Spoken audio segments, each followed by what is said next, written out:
Teman-teman, tolong jangan lupakan Palu.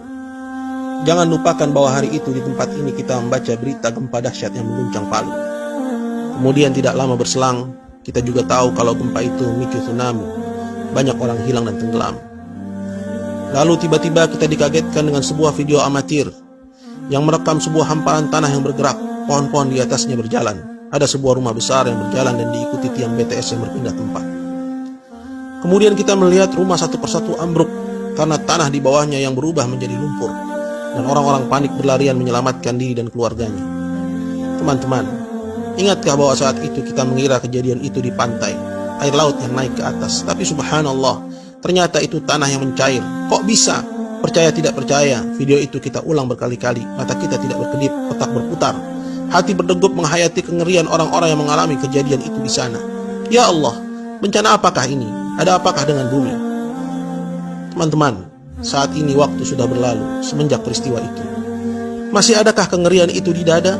Atau masih terselipkah rasa mencekam itu? Duhai teman, tolong, aku minta jangan lupakan Palu. Pada peristiwa itu Allah ingin kita melihat bukan melalui ayat-ayat sucinya, karena sedikit yang beriman dan banyak yang tidak.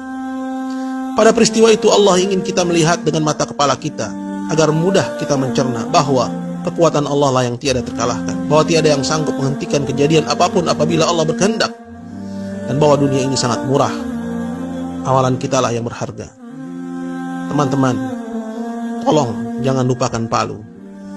Di Palu Allah izinkan bumi ini bernafas. Hanya sekian detik semua luluh lantak rata dengan tanah.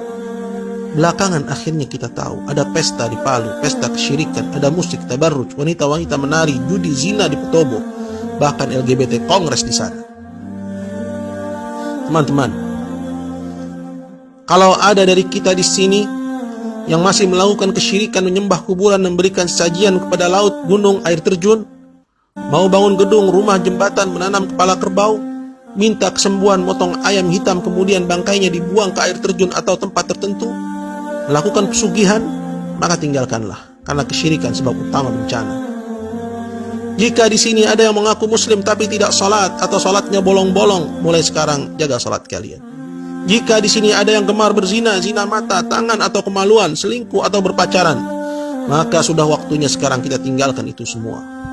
Atau jika di sini masih ada yang suka dugem ke diskotik, bercampur baur laki-laki perempuan tanpa ikatan, tanpa batasan, minum minuman keras, narkoba, sekaranglah saatnya kita bangkit selagi masih diberi kesempatan. Jangan tunggu besok atau nanti, karena tidak seorang pun dari kita tahu apa yang akan terjadi sesaat lagi. Teman-teman yang masih bermain dengan riba, bekerja di lembaga ribawi atau terlibat transaksi riba, mari kita tinggalkan itu semua, karena Allah telah mengumumkan peperangan kepada kita jika kita tidak meninggalkannya. Teman-teman muslimah yang masih menanggalkan hijabnya, enggan berjilbab, gemar bersolek, menampakkan auratnya, mengenakan pakaian ketat atau tipis, tidak adakah rasa iri di hatimu kepada saudari Winda yang jasadnya ditemukan masih lengkap dengan hijabnya?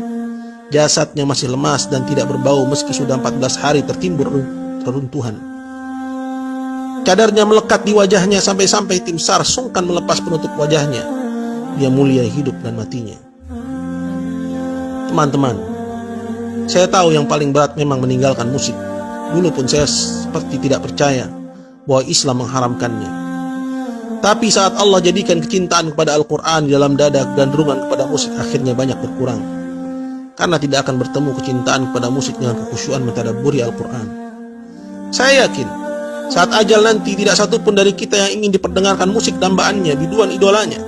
Saat itu satu-satunya keinginan kita, andaikan semasa sehat dulu kita menjadi ahli Quran. Tapi bagaimana bisa itu terwujud jika sampai sekarang tidak ada keinginan kita berlepas dari musik? Teman-teman, tolong jangan lupakan Palu. Itu cara Allah menegur kita agar segera kita kembali kepadanya, bertaubat dari segala macam dosa, bersemangat mempelajari agamanya dan mengamalkannya. Ya Allah, kami tidak tahu harus sedahsyat apalagi teguranmu kepada kami jika gempa mengerikan di Palu kemarin belum juga menggugah hati ini, menggerakkan diri ini untuk memohon ampunanmu. Teman-teman, tolong sebarluaskan pesan ini dan jangan diabaikan.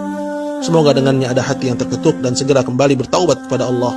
Semoga Allah jauhkan kita dan negeri ini dari bencana dan musibah yang menghantui. Dan semoga Allah kembalikan kedamaian dan ketentraman di negeri ini sebagaimana masa-masa kecil kita dulu. Allah sekali-kali tidak membinasakan satu negeri dengan zalim.